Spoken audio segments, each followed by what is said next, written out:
Binary to hexadecimal. अगर संख्या binary में दिया होगा इस बार, अभी इसके पहले हम लोगों ने सीखा था बाइनरी टू ऑक्टल, बाइनरी में था ऑक्टल में कन्वर्ट किए थे, या ऑक्टल में था बाइनरी में कन्वर्ट करके देखे थे शॉर्ट विधि से।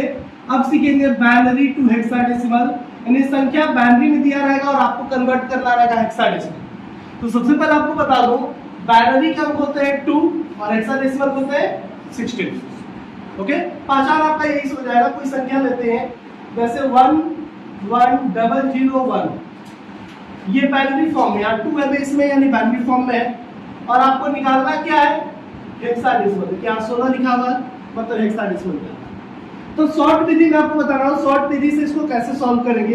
कितना भी बड़ा नंबर हो इजीली आप निकाल सकते हैं। बस प्रूफ करने के लिए मैंने छोटा नंबर अभी फिलहाल दिया होगा। करना क्या है, उस नंबर को कहीं नोट कर दीजिए। अब बताइए आप पहले, अगर ये बाइनरी में दिया हो और ऑक्टल निकालना था तो आप क्या करते थे? 3 का पेयर बनाते थे। यहाँ पर आपको 4 का पेयर बनाना है, 4 अंक का पेयर बनाना है। 1 2 3 4 बन गया। अब आगे नहीं, नहीं 4 अंक, क्या करेंगे?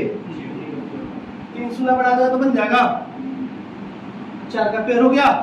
अब बताइए ये जो आ रहा है 4 का पेयर, ये कितने की बाइनरी है? 9 की। 9 लिख दीजिए। और ये कितनी की बाइनरी है? 1 की। आंसर क्या हुआ?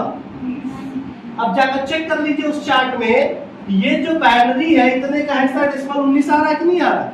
यानी 25 का हेक्सा 19 आया है कि नहीं आया? जाकर चेक करिए, आया है। ये जो बाइनरी है, ये जो बाइनरी, ये 25 की बाइनरी है ना? और इसका हेक्सा कितना है? 19। मैंने चार्ट आप लोगों को बनवाया हुआ है, चार्ट में चेक कर लो सही गलत। अब चेक करना है सर, दूसरी विधि बताइए चेक करने की, चार्ट नहीं है मेरे पास।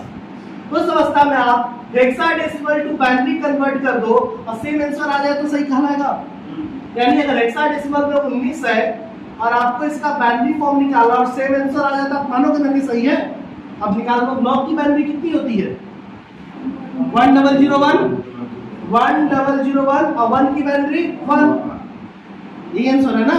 4 का पेयर देखा तो ऑलरेडी ये 4 के पेयर में है। लास्ट अंक 4 के पेयर में कोई जरूरी नहीं होता, क्योंकि आगे शून्य बढ़ाया जाता है, आगे शून्य का कोई मतलब ही नहीं है। आपका आंसर क्या हुआ? 11001। यही आया कि नहीं आया? हो जाएगा। कोई दिक्कत है? नोट करिए।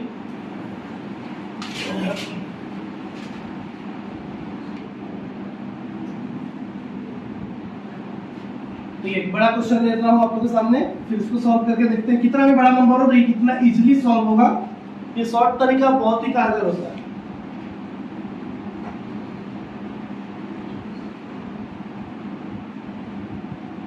एक बड़ा नंबर मैंने लिया जो कि बाइनरी फॉर्म में है और इसका आपको हेक्सा निकालना है। जो मैंने प्रक्रिया बताया उसके ऊपर फॉलो करिए। 4 का पेयर बना दीजिए।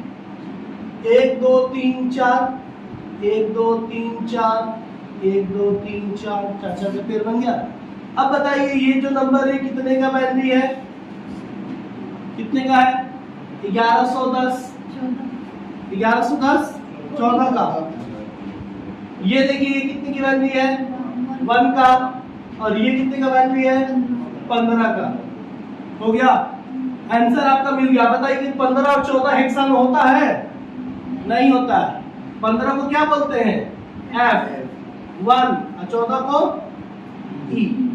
यानी आपका आंसर हुआ F1E, क्योंकि हेक्साडेसिमल में 16 अंक होते हैं। कौन कौन से? 0 to 9। अब 9 के बाद जो 10वां अंक होता है वो होता है A B C D E F। ठीक है, तो 10 का मतलब A, 11 12 13 14 15। तो 15 है, 15 का मतलब क्या है? F 0 to 9। 10 अंक नहीं हुआ ना, 0 to 9 जब करता हूँ, इसीलिए चार्ट आपको बनवाया गया है। चार्ट में आप खुद देखो आपका क्या नंबर आ रहा है। 9 के बाद क्या आ रहा है? ए आ रहा है। ए आ रहा है ना। 9 के बाद 10 आ रहा है, तो 10वें नंबर पे कौन आ रहा है? ए आ रहा है। क्योंकि 0 का मतलब तो 0 हो जाएगा, और 9 तक का बाइनरी में जाओगे तो 9 ही आएगा। 9 का 9 तक आएगा, तो 10वें पे कौन आ रहा है? 11 12 30 40 50 60 है ना। 16 अंक हो गए। अब अगला जब 16 अंक आएगा तो 16 में 16 का भाग जाएगा तो अगला क्या हो जाएगा? 10 हो जाएगा, 11 हो जाएगा, 12 हो जाएगा, ऐसे जाएगा। आप चार्ट को फॉलो करो, चार्ट आपको बनाया गया है, चार्ट से आप समझ सकते हैं। तो ये समझ में आया कि नहीं आया? ठीक है। अब मुझे इसको अगर सॉल्व करके देखना हो, चेक करना हो, प्रूफ करना हो, हम लोग क्या करेंगे? हम लोग अब करने वाले हैं ई का मतलब 15 है ना, यानी ई का मतलब 14 है। 14 का वैल्यू कितना होता है? तो 14 का वैल्यू होता है 1110, और 1 का तो 1 ही होगा, और f का कितना होता है 11111। 4 4 का पेयर करेंगे तो ऑलरेडी ये 4 है, ऑलरेडी 4 है, इसमें करने के लिए 3 का क्रम बना देंगे, यानी 3 शून्य बढ़ा देंगे, बन गया। यही आपका आंसर हो गया। 1 2 3 4, 1 2 3 1 1 2 3 0। इससे आंसर आया कि नहीं आया? ये नंबर सिस्टम का लगभग मैंने कन्वर्जन आपको बता दिया। क्या क्या बता दिया एक बार मैं बता देता हूं। देखिए, मैंने आप लोगों को पढ़ा दिया decimal to binary, binary to decimal, decimal to octal, octal to decimal, decimal to hexa, hexa to decimal. फिर मैंने बताया decimal to octal, binary to octal और ऑक्टल टू बाइनरी, फिर बाइनरी टू हेक्साडेसिमल और हेक्साडेसिमल टू बाइनरी। इतने सारे conversion मैंने आपको नंबर सिस्टम को ऑलरेडी बता चुका। आज मैंने टोटल 4 बताया, ये 4 नीचे वाला।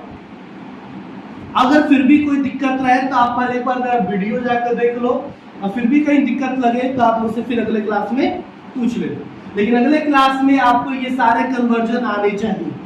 ओके।